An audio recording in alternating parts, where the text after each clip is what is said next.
नमस्कार साथियों, आप सभी का आपके अपने यूट्यूब चैनल वैभव स्टडी पॉइंट में स्वागत है। आज की क्लास में एनटीपीसी 2025 में आए हुए सवालों को हल करेंगे, जो आने वाली परीक्षा एनटीपीसी सीबीटी 2 और ग्रुप डी के लिए अति महत्वपूर्ण है। सवाल नंबर 1, एक लंबवृत्तीय शंख की ऊंचाई और तिर्यक ऊंचाई क्रमशः 24 सेंटीमीटर और 25 सेंटीमीटर है। इस शंख का वक्रपृष्ठीय क्षेत्रफल ज्ञात करो। तो वक्रपृष्ठीय क्षेत्रफल बराबर शंकु का वक्रपृष्ठीय क्षेत्रफल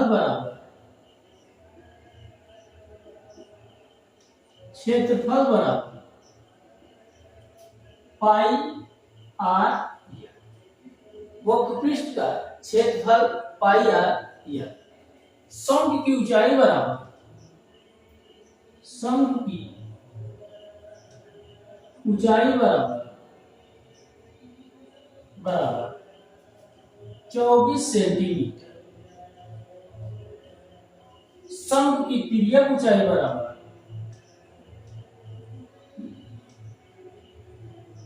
तिर्यक ऊंचाई बराबर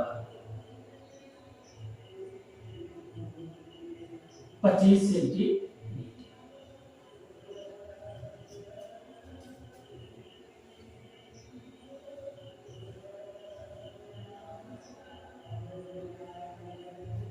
शंख की ऊंचाई 24 सेंटीमीटर और शंख की तिर्यक ऊंचाई 25 सेंटीमीटर। 25 सेंटीमीटर तिर्यक ऊंचाई। यदि हम यल को कर्ण मान लें और एच को लंब मान लें, तो शंख की आधी ऊंचाई को हम आधार मानेंगे, तो यहां से हमें आर पता चल जाएगा। तो आर का स्क्वायर बराबर यल का स्क्वायर माइनस एच का स्क्वायर, यानी आधार का स्क्वायर बराबर कर्ण का स्क्वायर माइनस लंब का स्क्वायर। तो आर बराबर अंडर रूट 25 का स्क्वायर माइनस 24 का स्क्वायर। तो आर बराबर 25 का स्क्वायर 625 माइनस 24 का स्क्वायर 576। तो आर बराबर अंडर रूट 15 में से 6 गए 9, 11 में से 7 गए 4। तो आर बराबर 49 का वर्गमूल 7, यानी हमें आर का मान पता चल गया 7। अब शंख का वक्रपृष्ठीय क्षेत्रफल बराबर पाई का मान 22/7 गुणे आर का मान 7 गुणे यल का मान 25। 7 से 7 कट गया, 25 दूना 50 की 0, 25 दूना 50 5 सेंटीमीटर स्क्वायर। शंख का वक्रपृष्ठीय क्षेत्रफल 550 वर्ग सेंटीमीटर होगा, यानी विकल्प नंबर ए सही। अगली सवाल, वह सबसे छोटी संख्या ज्ञात कीजिए जो 12, 15 और 20 से विभाज्य हो और पूर्ण वर्ग भी हो। तो छोटी से छोटी संख्या ज्ञात करना है जो 12 से, 15 से और 20 से विभाज्य हो और पूर्ण वर्ग भी हो। तो 1600, 900, 3600, 400 सभी संख्याएं पूर्ण वर्ग हैं। तो 12, 15 और 20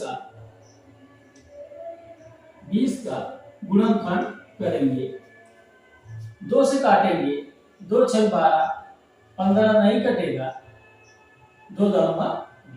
फिर 2 से काटेंगे, 2 तिहाई 6, 15 नहीं कटेगा, 2 पंचे 10।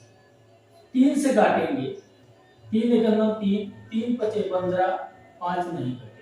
फिर 5 से काटेंगे, 5 एकम 5, 5 एकम 5, यानी इसका गुणनखंड 2 गुणे 2 गुणे 3 गुणे 5 होगा। दो दूना चार, तीन आई 12, पंचे 60। 60 ऐसी संख्या है जो 12, 15 और 20 से विभाज्य हो, लेकिन हमें पूर्ण वर्ग ज्ञात करना है। तो पूर्ण वर्ग ज्ञात करने के लिए 2 गुणे 2, 3 एक बार है तो इसको हम 2 बार करेंगे तो पूर्ण वर्ग बनेगा, गुणे 5 गुणे 5। अब गुणा कर लेंगे, 2 दूना 4, 4 पंचे 20, 20 पंचे 100 गुणे 3 त्रिका 9, 100 9 9, यानी 9 से वह संख्या है 900 जो पूर्ण वर्ग भी है और 12, 15, 20 से विभाज्य भी है, यानी विकल्प नंबर भी सही है। जब सूर्य की ऊंचाई 60 अंश से बढ़कर x अंश हो जाती है, तब 25√3 मीटर ऊंचाई की एक खड़ी मीनार की छाया की लंबाई 50 मीटर लंबी हो जाती है।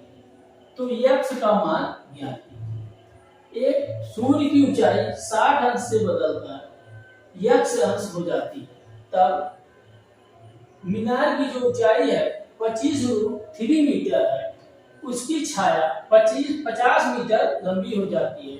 तो x का मान ज्ञात करना। तो एक मीनार जिसकी ऊंचाई 25√3 मीटर, उसकी पहले छाया